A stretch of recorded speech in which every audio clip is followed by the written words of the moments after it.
one of the well-known personalities in analytics and AI. His name is Mr. Pankaj Rai. He's with us today to talk a few words on Industry 4.0 and AI. So he's currently Chief Data and Analytics Officer at Aditya Birla Group, heads company's strategy in analytics and data science, enabling all sorts of businesses in the conglomerate. He is an alum of IIT Delhi and I am Ahmedabad, a very well-known person in the world of analytics. So I hand it over to Pankaj now to take us through his fantastic journey, which is driven from 25 plus years of career across various companies in Wells Fargo, Dell, Standard Chartered Bank, and now Aditya Birla Group. Over to you, Pankaj. Welcome on board. Thank you, Amit, and thanks for having me here. And you had a fantastic quote from Nikki.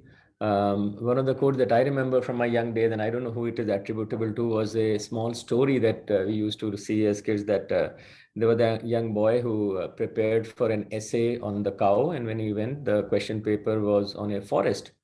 So he said, there's a forest and there are many trees. There's a cow tied to the tree. And then he went about writing the essay on the cow because that's what he had prepared for.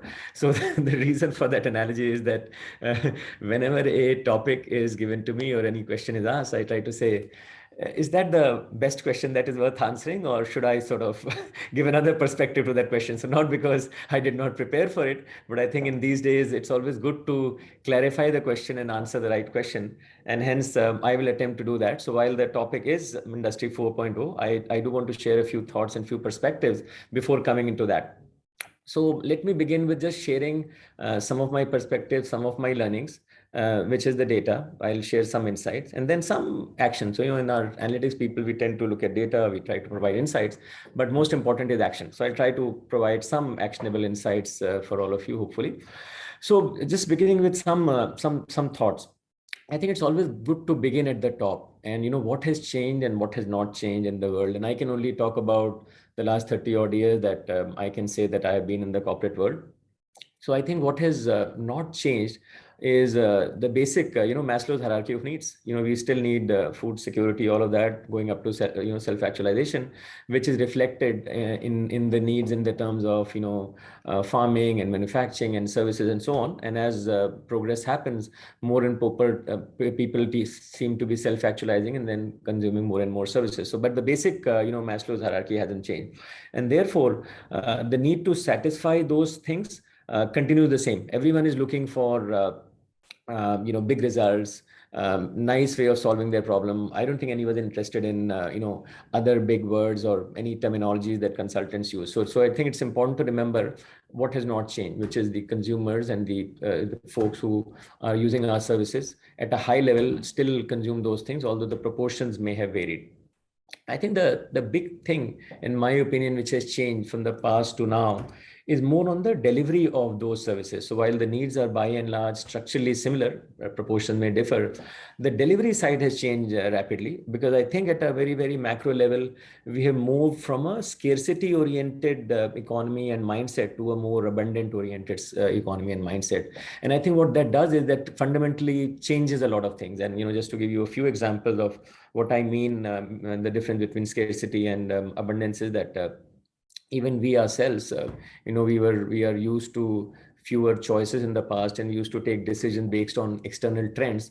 Now, since there are so many choices out there, pretty much everything is possible. So therefore, we can't make decisions based on external trends. We'll have to look inward and see what is it that we really want and take decisions based on those new models versus the external trend oriented model. So I think we have to look at, how this delivery has changed. And I think what has started to happen, therefore, is that a lot of different technologies have converged. All these exponential technologies converging is allowing us to do things in a very differentiated manner. So therefore, that pace of change is requiring us to look at things differently. And therefore, anything looked at a point in time is not relevant anymore. The delta is relevant.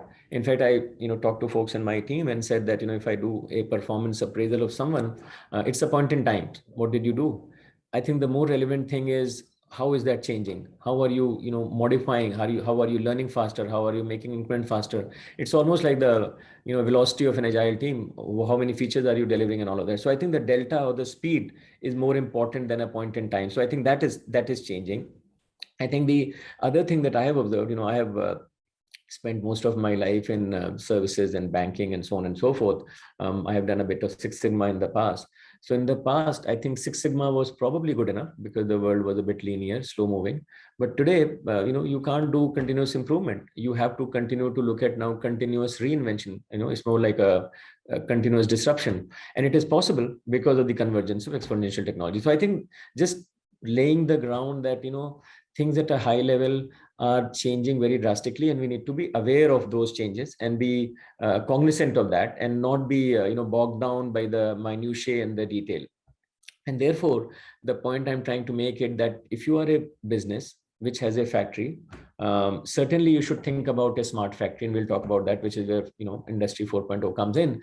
But it's important that the larger business context, the larger framework, is itself open to disruption.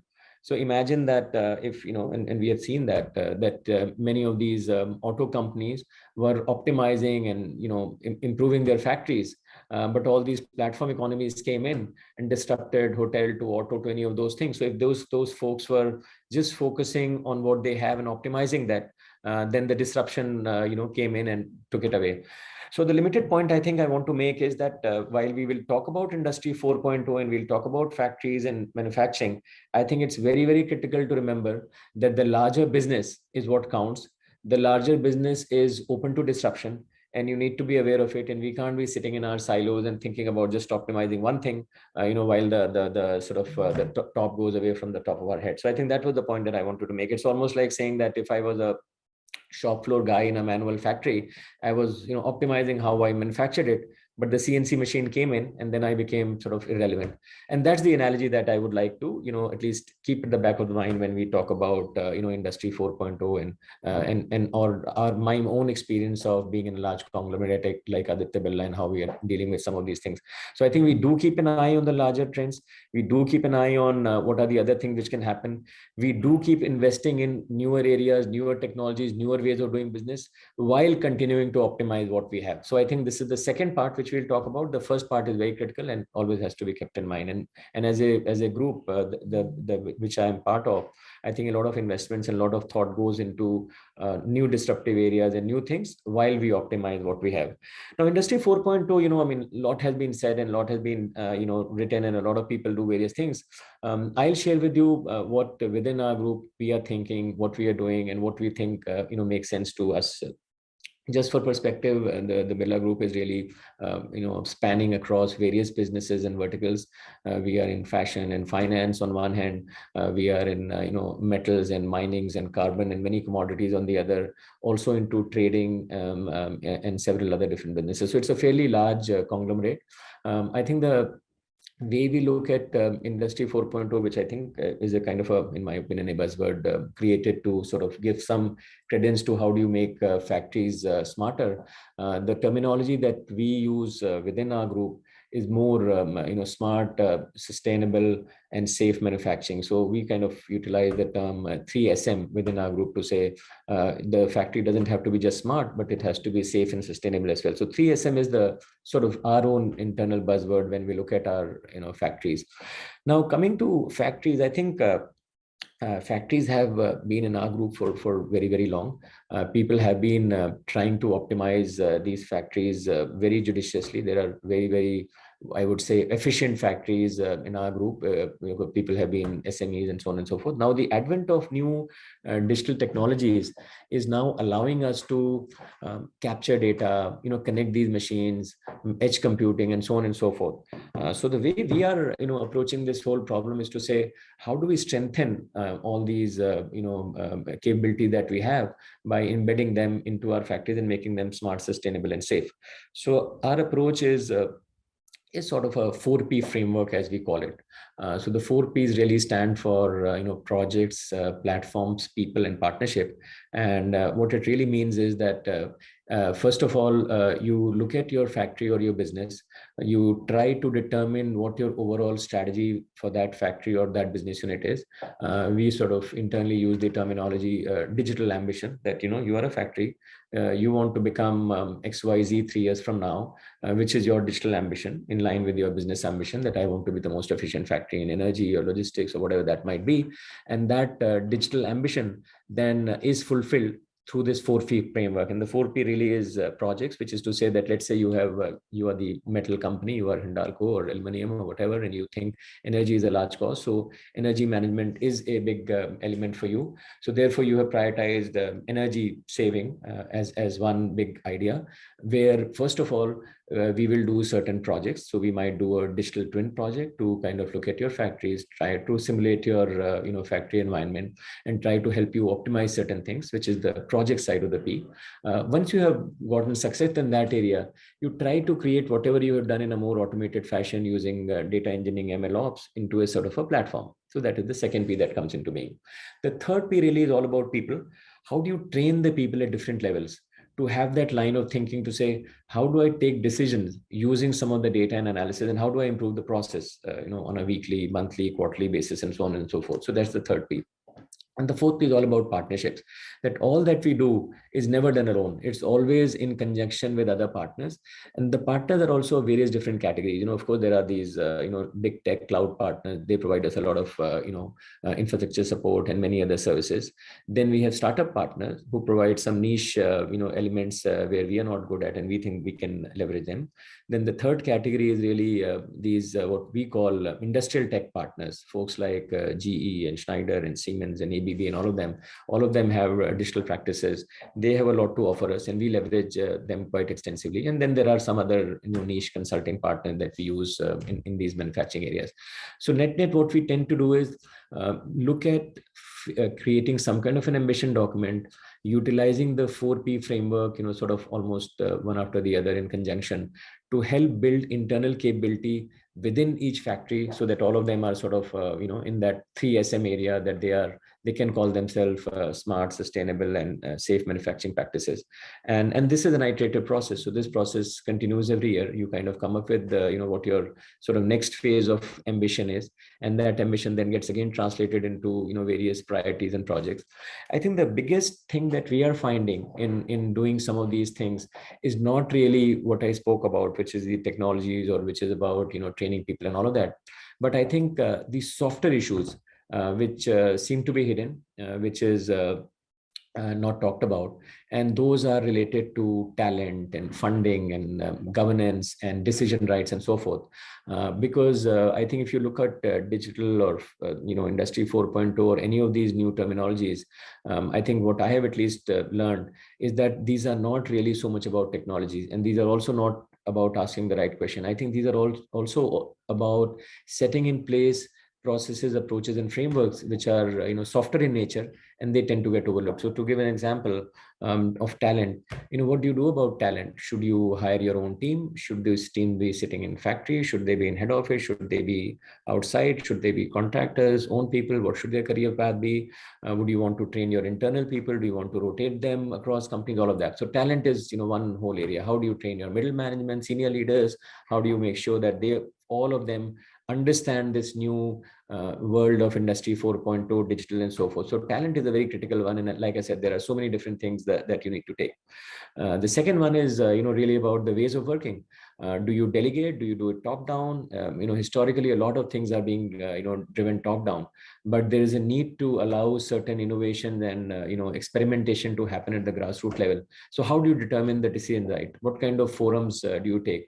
How do you allow people to take risk? How do you reward risk? Don't reward risk? So how do you create that culture of continuous enhancement, improvement, utilizing new technology? So that culture part is the other one, and related governance mechanism that you need to create. Funding is the third one. Do you give some funding at the factory level, to the individual? Do they have budgets, to the central budgets? What kind of metrics do you measure? There are many factories that we have where when you set up a new factory, the cost per ton or cost per whatever is the capacity is an important metric. Absolutely. In the past, if you did not focus hugely on capex, you would be dead, you can't compete. But now let's assume that you are setting up a more modern digital factory. Maybe you are willing to compromise on cost per ton and capex because the opex or the variable cost is far lower. So how do you change your project evaluation funding metrics to make that happen?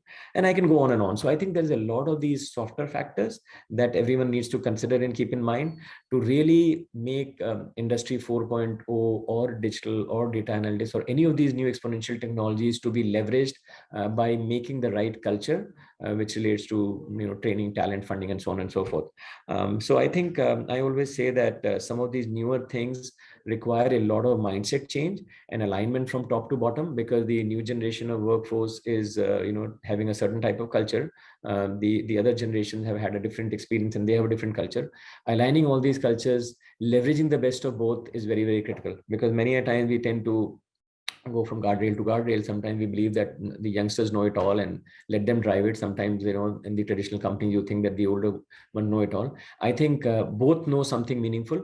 The blend is where I think the magic happens, but I think it's easier said than done. And some of those cultural elements take a lot more time.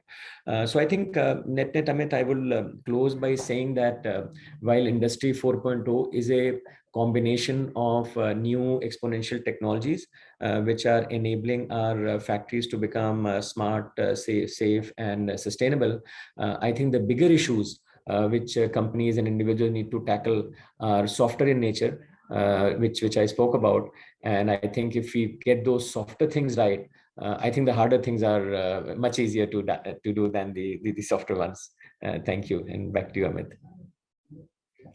That's fantastic, Pankaj. I think you've very well said, because all of the digital transformation, one of the central component of any digital transformation program, people and culture is one of the key component. And thank you so much for sharing those thoughts. Loved your idea of 4 Ps within Aditya Birla Group, what you are driving.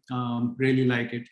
One of the question which came up, and I just would like to get your insights on, within ABG or your companies which you have worked with, when it comes to Industry 4.0, how you have seen the levers or greatest levers for Industry 4.0 changing by business? Can you give some examples? Because there is a lot of diversity of products and processes within Aditya Birla Group itself. So how do you think the levers of business are changing? Yeah. So, just another anecdote from the past when I was, I used to do data science and data analytics, and a question of this nature would be asked. And I would say, I believe in lean analytics. And when I said lean, I said, you start with the business first and then pull the data just in time as needed. So many a times, we tend to look at some of these things bottom up, saying, so Industry 4.0 has all of these 5-6 different components. I have a drone, I have these edge computing devices, I've got all these fancy things, and how do I use it? It's equivalent to saying, I have all of this data, what do I do? And I say, forget it, what you have. Let's figure out what is it that where you want to be. So I think outside in, I think is most critical to say. So to give an example, if I'm in the aluminum business, the biggest cost is energy. If I had a few resources, I should probably put all in energy. If 35-40% of your cost is that, and if I can save a few percentage point there, that's what matters.